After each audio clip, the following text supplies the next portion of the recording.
Welcome to BV9 news bulletin. ముందుగా headlines చూద్దాం. రోషయ్య 3వ వర్ధంతి సందర్భంగా హైదరాబాద్ లోని హైటెక్ సెంటర్ లో ఏర్పాటు చేసిన కార్యక్రమంలో పాల్గొన్న రేవంత్ రెడ్డి. రోషయ్య సమర్థత వల్లే తెలంగాణ మిగులు బడ్జెట్ రాష్ట్రంగా ఆవిష్కృతమైందన్న వెల్లడి. వైరు పక్షాలను ఎరుకనబెట్టే విధానాన్ని రోషయ్య నుంచి నేర్చుకోవాలన్న సీఎం. 6 నెలల్లోనే ప్రభుత్వంపై ఇంత వ్యతిరేకత రావడం ఎప్పుడు చూడలేదన్న జగన్. సూపర్ 6 కాదు 7 లేదని జగన్ ఎద్దేవా. రాష్ట్రంలో వ్యవస్థలన్నీ నిర్వీర్యమైపోయాయని విమర్శ.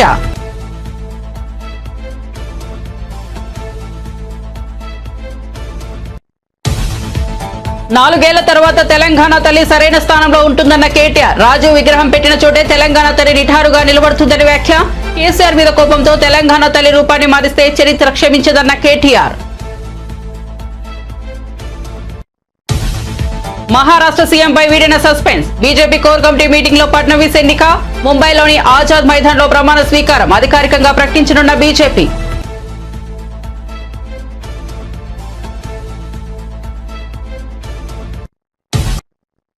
ఇక వార్త వివరాల్లోకి వెళ్తే మహారాష్ట్ర ముఖ్యమంత్రి ఎంపికపై కొనసాగుతున్న సస్పెన్స్ ఎట్టకేలకు వేడిపోయింది. ముఖ్యమంత్రిగా బీజేపీ సీనియర్ నేత మాజీ ముఖ్యమంత్రి దేవేంద్ర ఫడ్నవీస్ ను ఆ పార్టీ ఎంపిక చేసింది. ఈ మేరకు బుధవారం జరిగిన పార్టీ కోర్ కమిటీ మీటింగ్ లో ఫడ్నవీస్ ను ఎన్నుకున్నట్లు పార్టీ వర్గీయులు తెలిపారు. దీనిపై సాయంత్రానికి అధికారిక పర్యటన వెలువడుతున్నట్టు సమాచారం. దీంతో అసెంబ్లీ ఫలితాలు వెలువడిన నాటి నుంచి కొనసాగుతున్న సస్పెన్స్ వేడింది.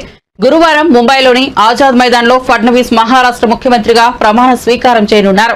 డిప్యూటీ సీఎంలుగా ఏక్నాథ్ షిండే, అజిత్ పవార్లు కూడా ప్రమాణ స్వీకారం చేస్తారని తెలుస్తోంది. ఏడాది పాలనలో ఏం సాధించారని కాంగ్రెస్ నేతలు విజయోత్సవాలు జరుపుకుంటున్నారని కేంద్ర మంత్రి బండి సంజయ్ ప్రశ్నించారు. ఎక్స్ వేదికగా ఆయన స్పందిస్తూ కాంగ్రెస్ పార్టీ దృష్టిలో పిల్లలకు పురుగులండం పెట్టడం విజయమా? వారి చావులు ఉత్సవం. యువతకు ఉద్యోగాలు ఇవ్వకపోవడం విజయం. వారికి సంఖ్య లేకపోవడం ఉత్సవం. రైతులను మోసం చేయడం విజయం. వారికి ఉరితాళ్లేయడం ఉత్సవం. ఆడబిడ్డలకు ఆగం చేయడం విజయం. వారి కన్నీళ్లు ఉత్సవం. ఇల్లు ఇస్తామని మోసం చేయడం విజయం. ఉన్న ఇల్లు కూల్చడం ఉత్సవం. రుణమాఫీ చేస్తామని మాట తప్పడం విజయం. అప్పులకు నోటీసులు ఇవ్వడం ఉత్సవం. ఏడాది అరాచక పాలనే కాంగ్రెస్ విజయమా? ప్రజల చావులు గోసలే ఉత్సవమా? ఇవి విజయోత్సవాలు కాదు, వికృత ఉత్సవాలంటూ ట్వీట్ చేశారు. హైడ్రా మరో కీలక నిర్ణయం తీసుకుంది. ప్రభుత్వ ఆస్తుల పరిరక్షణలో ప్రజలను భాగస్వాములు చేయాలని, వారి నుంచి ఫిర్యాదులు స్వీకరించాలని నిర్ణయించింది. ఇందుకోసం ప్రతి సోమవారం హైడ్రా కార్యాలయంలో ఫిర్యాదుల స్వీకరణకు ఏర్పాట్లు చేయనున్నట్లు హైడ్రా చీఫ్ రంగనాథ్ తెలిపారు. వచ్చే ఏడాది నుంచి ప్రతి సోమవారం బుద్ధ భవన్ లో ఫిర్యాదులు స్వీకరించనున్నట్లు తెలిపారు. ప్రభుత్వ స్థలాలు, చెరువులు, నాలాలు, పార్కుల ఆక్రమణలకు సంబంధించి ఫిర్యాదు చేయాలని ప్రజలకు సూచించారు. గడిచిన 40 ఏళ్లలో హైదరాబాద్ లోని 45% చెరువులు ఆక్రమణలకు గురయ్యాయని రంగనాథ్ చెప్పారు. చెరువులతో పాటు వాటిలోకి నీటిని సరఫరా చేసే కాలువలు కూడా ఆక్రమించారని వివరించారు. చిన్నపాటి వర్షాలకే హైదరాబాద్ లోని పలు ఏరియాలు ముంపునకు గురవుతున్న విషయాన్ని ఆయన గుర్తు చేశారు.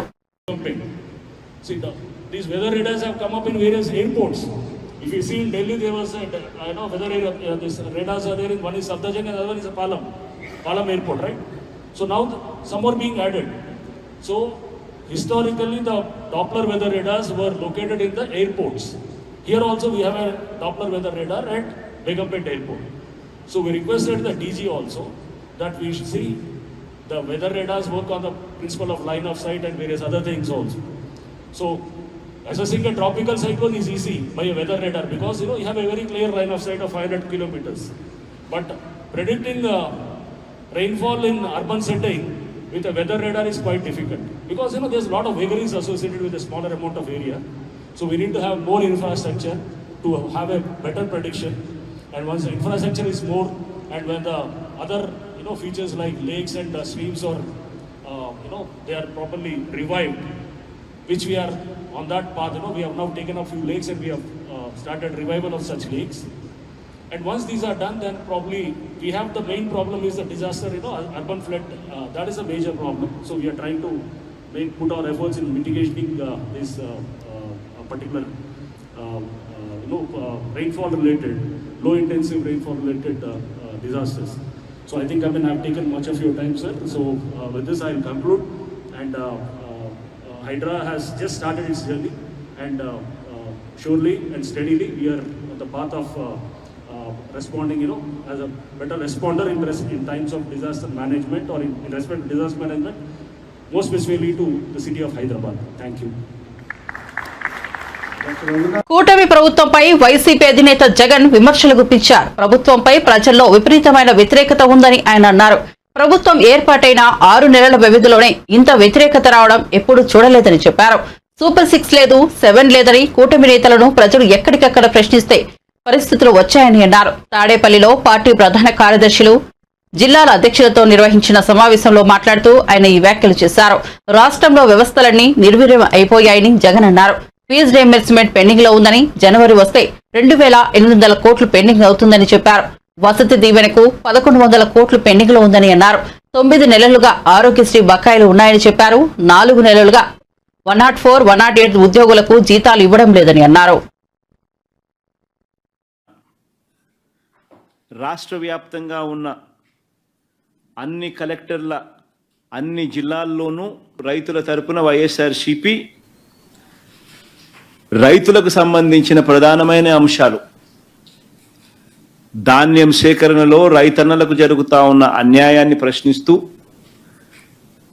ధాన్యం సేకరణలో కనీస పెట్టుబడి ధర ఖచ్చితంగా ప్రభుత్వం వైపు నుంచి వచ్చేట్టుగా ఒత్తిడి తీసుకొచ్చే దాంట్లో భాగంగా కనీస మద్దతు ధర రైతులకు ఖచ్చితంగా వచ్చేట్టుగా చేస్తూ, రైతులకు సంబంధించిన ఆ ప్రస్తావనతో పాటు పెట్టుబడి సహాయం కింద 20,000 రూపాయలు ఏదైతే రైతులకు ఇస్తామని చెప్పారో ఆ 20,000 రూపాయలకు సంబంధించి పెట్టుబడి సహాయం రాష్ట్ర ప్రభుత్వం, చంద్రబాబు నాయుడు గారి ప్రభుత్వం ఇవ్వని పరిస్థితుల నేపథ్యంలో దానిని కూడా గట్టిగా డిమాండ్ చేస్తూ, ఈ రెండే కాకుండా ఉచిత పంటల బీమా ఏదైతే రైతులకు ఇంతవరకు అందుతా ఉన్న పరిస్థితి ఏదైతే ఉందో రద్దు చేసిన నేపథ్యంలో ఉచిత పంటల బీమా మళ్ళీ ఖచ్చితంగా రైతులకు మళ్ళీ వర్తింప చేయాలి అనే డిమాండ్తో, ప్రధానంగా ఈ 3 డిమాండ్లతో డిసెంబర్ 11వ తారీఖున ప్రతి జిల్లాలోనూ వైఎస్ఆర్సీపీ అక్కడి జిల్లా కలెక్టర్లను కార్యాలయాలకు సంబంధించి కలెక్టర్లకు రిప్రజెంటేషన్ ఇచ్చే కార్యక్రమానికి రైతుల తరపున రైతులందరితో కలిసి ర్యాలీగా వెళ్ళి కలెక్టర్లకు రిప్రజెంటేషన్ ఇచ్చే కార్యక్రమం డిసెంబర్ 11వ తారీఖున వైఎస్ఆర్ కాంగ్రెస్ పార్టీ చేస్తుంది.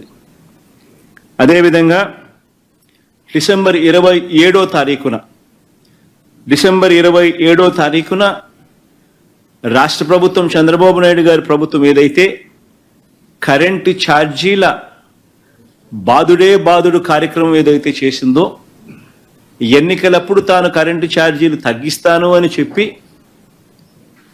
ప్రజలను మోసం చేస్తూ ఆయన చేసిన అనేక మోసాలలో సూపర్ 6లు, సూపర్ 7లు ఎలాగో గాలికి ఎగిరిపోయాయి.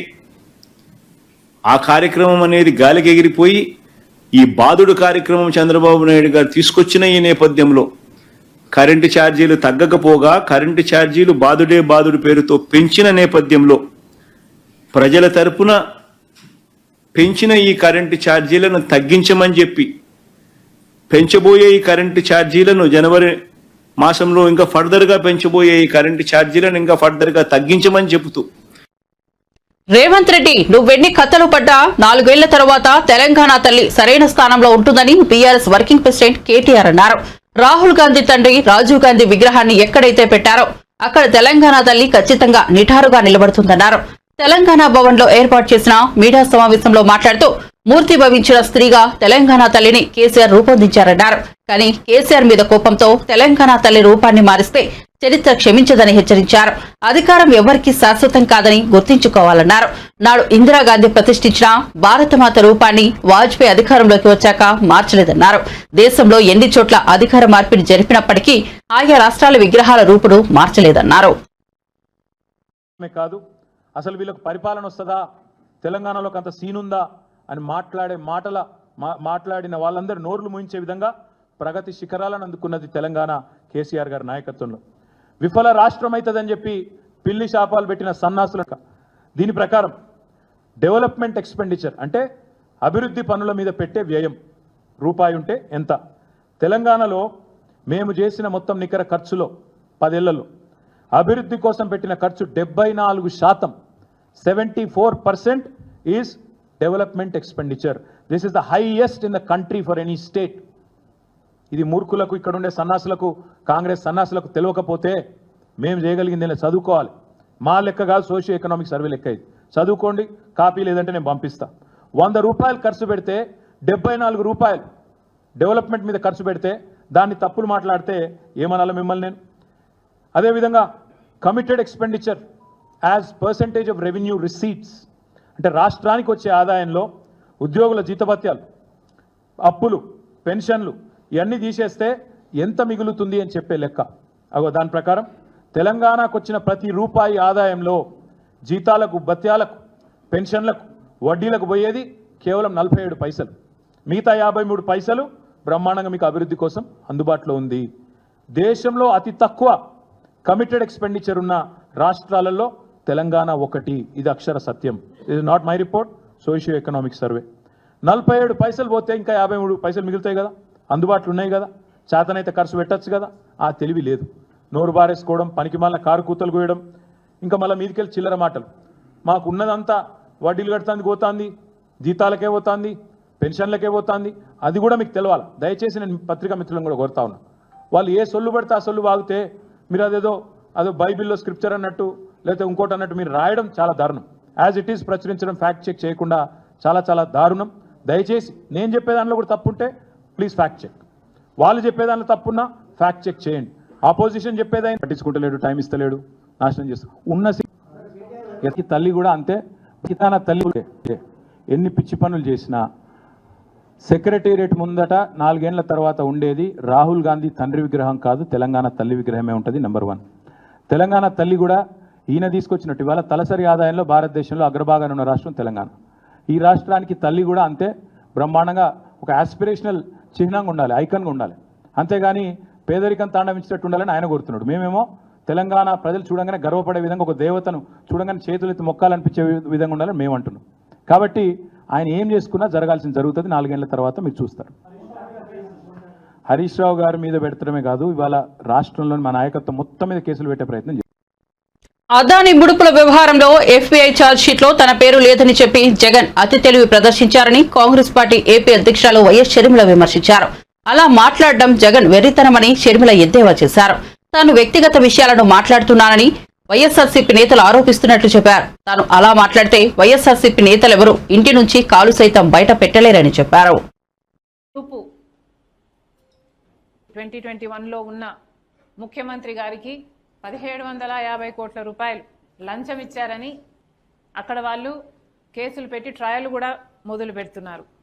కానీ ఇక్కడ మాత్రం ఏమీ జరగనట్టే వ్యవహరిస్తున్నారు. అప్పటి ముఖ్యమంత్రి జగన్మోహన్ రెడ్డి గారు అయితే నా పేరు ఎక్కడైనా ఉందా, జగన్మోహన్ రెడ్డి అన్న పేరు ఎక్కడైనా ఉందా, లేక ఎవరైనా మీకు ఫోన్ చేసి చెప్పారా జగన్మోహన్ రెడ్డి కింద డబ్బిచ్చాము అని అతి తెలివిగా మాట్లాడారు. దీన్ని అతి తెలివి అనుకుంటున్నారో, అప్పుడు ముఖ్యమంత్రిగా ఎవరున్నారో 2021లో అందరికీ తెలుసు, మీకు కూడా తెలుసు. మరి ఎవరున్నారో తెలియనట్టు ఆ పేపర్లలో చీఫ్ మినిస్టర్ ఆఫ్ ఆంధ్రప్రదేశ్ అని వాళ్ళు పేర్కొంటే ఇక జగన్మోహన్ రెడ్డి గారు కాక ఎవరవుతారు? దీన్ని మీరు అతి తెలివి అనుకుంటున్నారో లేక వెటకాం అనుకుంటున్నారో మాకు తెలియదు, కానీ ఇది మాత్రం వెర్రితనంలాగా అనిపిస్తుంది. ఈ వెర్రివాడ 5 సంవత్సరాలు మన రాష్ట్రాన్ని పాలించింది అని ప్రజలు అనుకోగలరు. జాగ్రత్త. ఇలా అడ్డదిడ్డంగా ఆంధ్ర రాష్ట్ర ప్రజలకు అన్యాయం చేస్తే మాత్రం ప్రజలు ఊరుకోరు. బొత్స గారికైనా వైసీపీ వాళ్ళకైనా నేను పర్సనల్ కమెంట్స్ చేస్తున్నాను అని వాళ్ళు అంటున్నారు. పచ్చకామర్లు కమ్మినోనికి లోకమంతా పచ్చగానే కనిపిస్తుందట. మీకు నాతో పర్సనల్ ఇష్యూస్ ఉన్నాయి కాబట్టి, నాకు కూడా మీతో పర్సనల్ ఇష్యూస్ ఉన్నాయి అని మీరు భావించి మీరు నన్ను పర్సనల్గా అటాక్ చేసినట్టే నేను కూడా మిమ్మల్ని పర్సనల్గానే అటాక్ చేస్తున్నాను అన్నది మీ భావన. నిజానికి నేను వైసీపీ నాయకుల పర్సనల్ విషయాలు మాట్లాడడం మొదలు పెడితే వాళ్ళు కనీసం ఇంట్లో నుంచి అడుగు కూడా బయట పెట్టలేరు. నేనా పర్సనల్గా మాట్లాడుతున్నది? అయినా ఏది పర్సనల్ అండి? మీరు చేసిన అక్రమాలు, అవినీతి ఎంత ఎత్తునున్నాయంటే మీరు అధికారంలోంచి దిగిపోయిన 6 నెలలకు కూడా ఇంకా మాట్లాడినా తీరటం లేదు. ఏది పర్సనల్ అండి? ఋషికొండని గొరిగేశారు, మీరు ప్యాలెస్ కట్టుకున్నారు, మీ బాత్రూంలో నుంచి కూడా మీకు సీవ్యూ కావాలని. ఇది మాట్లాడితే ఇది పర్సనల్ అవుతుందా? మీ బాత్రూంలు మీకు పర్సనలే అవ్వచ్చు, కానీ ఋషికొండ అనేది ప్రజలది కదా, దాన్ని కదా మీరు గొరిగేసింది. ఏం మాట్లాడామండి పర్సనల్గా? పూర్తి మద్యపాన నిషేధం అని చెప్పారు. మీరు అమ్మఒడి కింద ఇచ్చింది ఒక కొంత అయితే 4 వంతులు ప్రజల నుంచి వసూలు చేశారు మద్యంలో. అది కూడా నాసిరకం మద్యం సప్లై చేసి వాళ్ళ ప్రాణాల మీదకి వచ్చేటట్టు చేశారు. అది పర్సనల్ అవుతుందా? అదానితో మీరు చేసుకున్న డీలు 1750 కోట్ల రూపాయలని నేనేదో కనుక్కోలేదండి, అమెరికాలో కనుక్కున్నారు. అది మేము ఎత్తి చూపితే అది పర్సనల్ అవుతుందా? గంగవరం పోర్టు రాజశేఖర రెడ్డి గారు 30 సంవత్సరాలలో పోర్టు మళ్ళీ ప్రభుత్వం చేతుల్లోకి రావాలి అని ఉద్దేశిస్తే మీరు మాత్రం అదానికి కేవలం 600 కోట్ల రూపాయలకు 9000 కోట్లు విలువ చేసే ప్రాజెక్టుని షేర్ని మీరు 600 రూపాయలకు కట్టబెట్టేశారు. 15 సంవత్సరాలు అయ్యేపోయింది. ఇంకో 15 సంవత్సరాలకు ఆ ప్రాజెక్టు, ఆ పోర్టు మళ్ళీ ప్రభుత్వం చేతిలోకి వచ్చేది. అది మేము మాట్లాడితే ఇది పర్సనల్ అవుతుందా? పోనీ ఏది పర్సనల్ అవుతుందో చెప్పండి. వివేకానంద రెడ్డి గారి గురించి మాట్లాడితే పర్సనల్ అవుతుందా? వివేకానంద రెడ్డి గారు ప్రజల మనిషి కాదా? మరి అలాంటి వాడు, అంత గొప్ప నాయకుడు వివేకానంద రెడ్డి గారు, ఈయనను హత్య చేయించారు అని సిబిఐ అవినాష్ రెడ్డిని ఛార్జ్ షీట్లో చేరిస్తే అలాంటి వాళ్ళని మీరు పక్కన పెట్టు. వైసీపీ సోషల్ మీడియా కార్యకర్తలపై అక్రమ కేసులు పెడుతున్నారని ఆ పార్టీ నేత మాజీ ఎంపీ మార్గాని భరత్ మండిపడ్డారు. అక్రమ కేసులతో అరెస్ట్ చేసి పోలీస్ స్టేషన్లో చిత్రహింసలు పెడుతున్నారని అన్నారు. వర్షాలతో రాజమండ్రి రోడ్లు మునిగితే ప్రశ్నించకూడదా అని అడిగారు. దళిత యువకుడిపై అక్రమ కేసు పెట్టి హింసించారని దుయ్యబట్టారు. రాష్ట్రంలో దళితులకు రక్షణ లేకుండా పోయిందని భరత్ అన్నారు. దళిత యువకుడిని బాజీలాల్ అనేసి దారుణంగా కొట్టారని, దుస్తులు ఉడయించి మహిళా కానిస్టేబుల్ ఎదుట కూర్చోబెట్టారని మండిపడ్డారు. పరువు పోయిందని బాధితుడు ఆత్మహత్య చేసుకోవాలనుకున్నారని ఆవేదన వ్యక్తం చేశారు. ఈ ఘటనపై మానవ హక్కుల సంఘానికి ఫిర్యాదు చేస్తామని చెప్పారు. టీడీపీ ఎమ్మెల్యే ఆదిరెడ్డి వాసు ప్రోద్బలంతోనే దళిత యువకుడిని హింసించారని ఆరోపించారు. పోస్టులు పెట్టాడు, ఈ బ్రదరన్ చర్చ్ దగ్గర ఇలా మునిగిపోయింది, మీ కూటమి ప్రభుత్వం వచ్చిన తర్వాత నాడు నేడు గతంలో మేమున్నప్పుడు ఏ రకంగా ఉన్నాయి ఇవన్నీ కూడా పెట్టాడు. పెట్టిన దానికి ఈ అబ్బాయిని ఎంత దారుణంగా అసలు 41 నోటీస్ ఇవ్వడానికని పిలిపించుకొని ఉదయం తీసుకుని రాత్రి దాకా స్టేషన్ సెల్లో బట్టలు ఊడదీసిన ఫోటోలు కూడా కనబడుతున్నాయి. అవి కూడా మీకు చూపిస్తాను. అసలు ఫస్ట్ ఈ అబ్బాయి ఏం పోస్ట్ పెట్టాడో ఒకసారి వీడియో పెట్టండి. ఆ పోస్ట్ ఏం పోస్ట్ పెట్టాడు, దాని తర్వాత ఈ అబ్బాయిని ఏ రకంగా ఇచ్చేశారు ఈ పోస్ట్ పెట్టాడు. గతంలోని ఈ పార్టీ వర్షం పడితే ఊరంతా నీట మునిగేది, కానీ ఈ రోజున నీరు అనేది నిలబడుతున్న ఒక హాఫ్ అన్ అవర్ లో నీరు బయటకు వెళ్ళే పరిస్థితి కాదు. ఇది ఒక నెల రోజులుగా అదే పని మీద ఏదైతే డ్రైనేజ్ వ్యవస్థ పైన ప్రక్షాళన చేస్తూ పారిశుధ్యాన్ని ఎప్పటికప్పుడు సమీక్షిస్తూ డీసీటింగ్ మీద ప్రాధాన్యత ఇవ్వడం వల్ల ఈ యొక్క నెల రోజుల కార్యక్రమం ఈ రోజు మీరు ఈ పార్టీ వర్షాన్ని కూడా చూడవచ్చు రోడ్లు ఎలా ఉన్నాయంటే. అంటే ఈ రకంగా ఉన్నాయి. ఎమ్మెల్యే గారికి చెప్తున్నాడు, ఇంకో బాబు రాజమండ్రి ఈ రకంగా ఉంది, ఈ పాటి వర్షానికి ఇంకో నీళ్లు ఇంకా ఉన్నాయి అని చెప్పేసి చూపిస్తున్నాడు. దానికి స్టేషన్ లో కేసు పెట్టడం, ఈ అబ్బాయిని కూడా అరెస్ట్ చేసి సెల్లో వేసిన వీడియో కూడా ఒక్కసారి పెట్టండి అన్న. ఈ అబ్బాయిని ఏ రకంగా పెట్టారు. ఇది ప్రకాష్ నగర్ పోలీస్ స్టేషన్. ఆ పోలీస్ స్టేషన్ లో ఆ పిల్లోడిని సాగర్, ఈ అబ్బాయిని దళితుడు, అందులోనూ బీఎస్సీ బీఈడీ చదువుకున్నాడు ఈ అబ్బాయి. ఈ అబ్బాయిని తీసుకెళ్లి ఇలాగా లోపల పెట్టిన సందర్భం, అదిగోండి ఆ షర్ట్ కూడా తీసి కూర్చోబెట్టి, ఆ పక్కనే మహిళా కానిస్టేబుల్ ఉన్నారు, అంటే లేడీ కానిస్టేబుల్ ఎదురుగుండా పెట్టిన సందర్భం. అసలు మనం ఆంధ్రప్రదేశ్ రాష్ట్రంలో ఉన్నామా, ఎక్కడున్నామని అడుగుతా ఉన్నా. దీన్ని ఇంత తేలిగ్గా వదిలే సమస్య కాదు. ఇది ఒకటే విషయం అని కాదండి, ఇది ఒక ఉదాహరణ. రాజమండ్రిలో పట్ట పగలన ఈ అబ్బాయి ఏం చేశాడనండి, ఏం పెద్ద తప్పు చేశాడని క్వశ్చన్ చేస్తే మా ఇంటి బయట మొత్తం అంతా కూడా చెరువులా నీళ్లు నిండిపోయి ఉన్నాయి వర్షానికని క్వశ్చన్ చేసి ఫేస్బుక్ లో పోస్ట్ పెడితే ఈ రకంగా అరెస్టులు చేస్తారా అని అడుగుతా ఉన్నా. బట్టలు కూడా తీసి కూర్చోబెడతారా అని అడుగుతా ఉన్నా. 4th టౌన్ పోలీస్ స్టేషన్ లో సిఐ బాజీలాల్ అని తెలుగు రాష్ట్రాల్లో భూ ప్రకంపనలు అలజడి సృష్టించాయి. ములుగు జిల్లాలో ఏర్పడిన భూకంప తీవ్రతతో మేడారంలోని సమ్మక్క సారక్క గద్దెల వద్ద కూడా భూమి కంపించింది.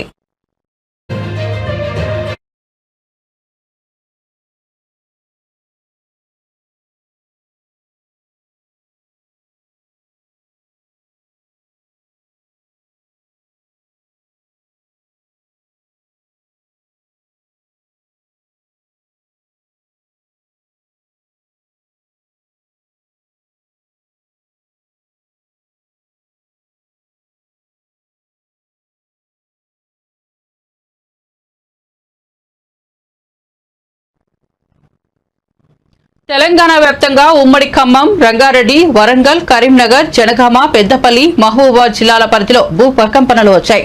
ములుగు జిల్లా మేడారంలో భూకంప కేంద్రాన్ని గుర్తించారు. దీని తీవ్రత రిక్టర్ స్కేల్ పై 5.0గా నమోదైంది. పెద్దపల్లి జిల్లా కేంద్రంతో పాటు సుల్తానాబాద్ పట్టణంలో భూమి కంపించింది. ఆ దృశ్యాలు సీసీ కెమెరాల్లోని నమోదయ్యాయి. మంత్రిలో ఉదయం 7:22 2-3 సెకండ్ల పాటు భూమి కంపించింది. దీంతో ప్రజలు భయాందోళనకు గురయ్యారు. ఇల్లు, అపార్ట్మెంట్ల నుంచి బయటకు పరుగులు తీశారు. పలు చోట్ల ఇళ్లలో వస్తువులు కింద పడ్డాయి. సీసీ రోడ్లకు పగుళ్లు ఏర్పడ్డాయి.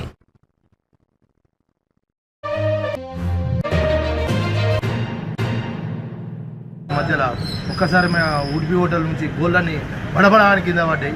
మరి ఏదైనా నిమిషాలకు భూమి ఇట్లా అదిలినట్టు అనిపించింది. మరి ఇది కాలంగారు బ్రహ్మంగారు రాసిన చరిత్ర కావచ్చు, ఏం కావచ్చు, భూకంపాలు ఇట్లా అతురుకోకట అనేది మరి కలియుగం అనేది నాశనం అవుతుందా ఉంటుందా తెలియదు. లేకుంటే పర్యావరణం లేకుండానా మరి ఏ విధంగా మరి ఇట్లా భూకంపం మొత్తం అందిపోతుంది. ఇదివరకు ఎక్కడో జరిగినప్పుడు ప్రత్యేకంగా మా కళ్ళ ముందే మా మంత్రి ప్రాంతాల్లో ఒక్కటేసారి మా బోళ్ళని కింద వాడు. ఇది ఘోరమైన పరిస్థితి. అస్నాపురం కాలనీలోని 7:24 సమయంలో భూమి మొత్తం కంపించినట్లు అనిపించి ఇంట్లో ఉన్నటువంటి వస్తువులు, సోఫాలు అన్నీ కూడా వైబ్రేషన్కు గురి కావడం జరిగింది. భూమి మొత్తం కూడా కంపించినట్లుగా అనిపించింది. ఈ కంపించినటువంటి ఈ సమయంలో ఇంట్లో ఉన్నటువంటి వ్యక్తులందరూ కూడా భయానికి గురై, భయభ్రాంతులకు గురై ఇంట్లో నుండి ఒక్కసారిగా బయటికి పరిగెత్తుకొని రావడం అనేటువంటిది జరిగింది. ఏందా అని గమనిస్తే బయటికి వచ్చినటువంటి తర్వాత కూడా ఇల్లు, ఇంటికి ఉన్నటువంటి గేటు ఇవన్నీ కూడా వైబ్రేషన్కు గురై ఒక రకమైనటువంటి శబ్దాన్ని ఉత్పత్తి చేస్తున్నాయి. ఏంటా అని తేతుకునే లోపే భూకంపం వచ్చినట్లుగా నిర్ధారించుకున్నాము. అదే సమయంలో మా చుట్టుపక్కల ఉన్నటువంటి ఇళ్లలో ఉన్నటువంటి వ్యక్తులందరూ కూడా, ప్రజలందరూ కూడా భయభ్రాంతులకు గురై ఒకటేసారి బయటికి వచ్చి రోడ్డు మీద. తిరుపతి జిల్లా శ్రీకాళహస్తి మండలంలో విస్తారంగా వర్షాలు కురుస్తున్నాయి. రామాపురం చెరువుకు పెద్ద ఎత్తున వరద నీరు చేరడంతో కట్ట తెగి నీరంతా పొలాల మీదుగా ప్రవహిస్తోంది. దీంతో దిగువ ప్రాంతాల్లోని వ్యవసాయ పొలాలు నీట మునిగాయి. సకాలంలో స్పందించిన అధికారులు తెగిన ప్రాంతంలో ఇసుక బస్తాలతో రింగ్ బండ్ ఏర్పాటు చేసేందుకు చర్యలు చేపట్టారు.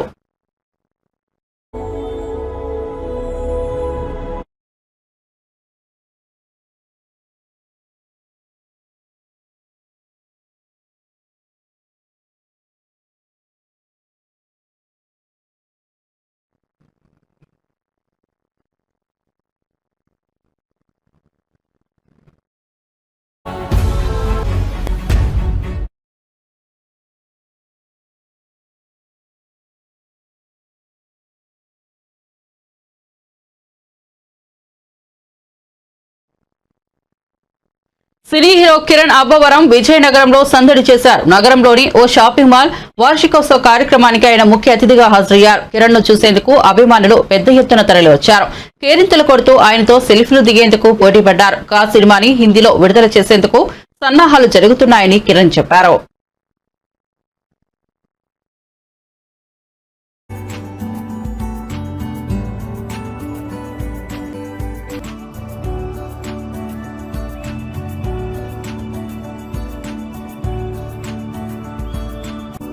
రావడం, నా సినిమాలన్నిటికీ విజయనగరం దగ్గర నుంచి ఎలాంటి రెస్పాన్స్ వస్తుంది, ఇక్కడికి రావడం, నా సినిమాలన్నిటికీ విజయనగరం దగ్గర నుంచి ఎలాంటి రెస్పాన్స్ వస్తుంది, నన్ను ఎంత ఆదరించారు అన్నది నేను ఎప్పుడు వింటూ ఉంటాను. ఇక్కడ ఉన్న నా వాళ్ళు కానీ వాళ్ళు చెప్తూనే ఉంటారు మొత్తం. Thank you for all the love and support. SR అనగానే నాకు నా పర్సనల్ లైఫ్లో చాలా very important emotion SR Kalyanamandapam అనే సినిమా. అదే ఇప్పుడు ఎస్ఆర్ షాపింగ్ మాల్, ఆ బ్రాండ్ కూడా చాలా ఇమ్మీడియట్గా నాకు కొట్టేస్తుంది. ఎస్ఆర్ అనగానే ఉన్నాయి సార్, ఒక 3 ప్రాజెక్ట్స్ అవుతున్నాయి, ప్రీ ప్రొడక్షన్ అవుతున్నాయి, సూన్ అనౌన్స్ చేస్తాను sir. Pan India sir, pan India అవుతుంది సార్, అవుతుంది. అన్ని వేర్ లైక్ ముందు సినిమా కంప్లీట్ అయిన తర్వాత చూసుకొని ఎలా చేయాలి అన్నది ప్లాన్ చేద్దాం సార్. అండ్ ముఖ్యంగా కా సినిమాని ఇంత బ్లాక్ బాస్టర్ సక్సెస్ ఇచ్చినందుకు నాకు థ్యాంక్ యూ ప్రతి ఒక్కరికి. Thank you so much. కాటు కొంచెం అంత స్క్రిప్ట్ అంతా వర్క్ అయిన తర్వాత వస్తుంది సార్. కా అన్నది మనం మలయాళంలో రిలీజ్ చేసాము, నాకు ఇప్పుడు హిందీలో కూడా రిలీజ్ అవుతుంది, ప్లానింగ్ అవుతుంది సార్. రాబోయే సినిమాలు కూడా కథను బట్టి ఆ కథ ఎలా అన్ని లాంగ్వేజ్లో చేయాలా, లేదు మన ప్రాంతానికి మాత్రం చెందిందా, ఓన్లీ మన తెలుగులో చేద్దాం అన్నది అది కంటెంట్ని బట్టి డిసైడ్ చేద్దాం సార్.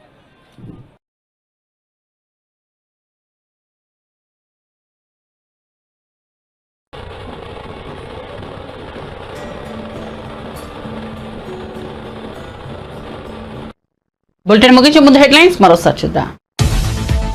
రోషయ్య 3వ వర్ధంతి సందర్భంగా హైదరాబాద్ లోని హైటెక్ సెంటర్ లో ఏర్పాటు చేసిన కార్యక్రమంలో పాల్గొన్న రేవంత్ రెడ్డి. రోషయ్య సమర్థత వల్లే తెలంగాణ మిగులు బడ్జెట్ రాష్ట్రంగా ఆవిష్కృతమైందన్న వెల్లడి. వైరు పక్షాలను ఇరుకనబెట్టే విధానాన్ని రోషయ్య నుంచి నేర్చుకోవాలన్న సీఎం. 6 నెలల్లోనే ప్రభుత్వంపై ఇంత వ్యతిరేకత రావడం ఎప్పుడు చూడలేదన్న జగన్. సూపర్ 6 కాదు 7 లేదని జగన్ ఎద్దేవా. రాష్ట్రంలో వ్యవస్థలన్నీ నిర్వీర్యమైపోయాయని విమర్శ.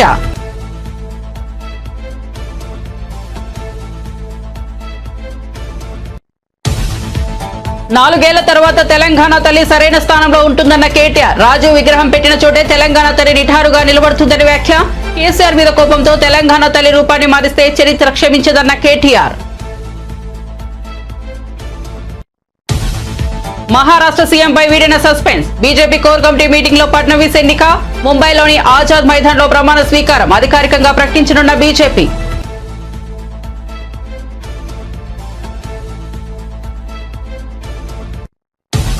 ఇవి బులెటిన్ విశేషాలు. చూస్తూనే ఉండండి BV9 న్యూస్.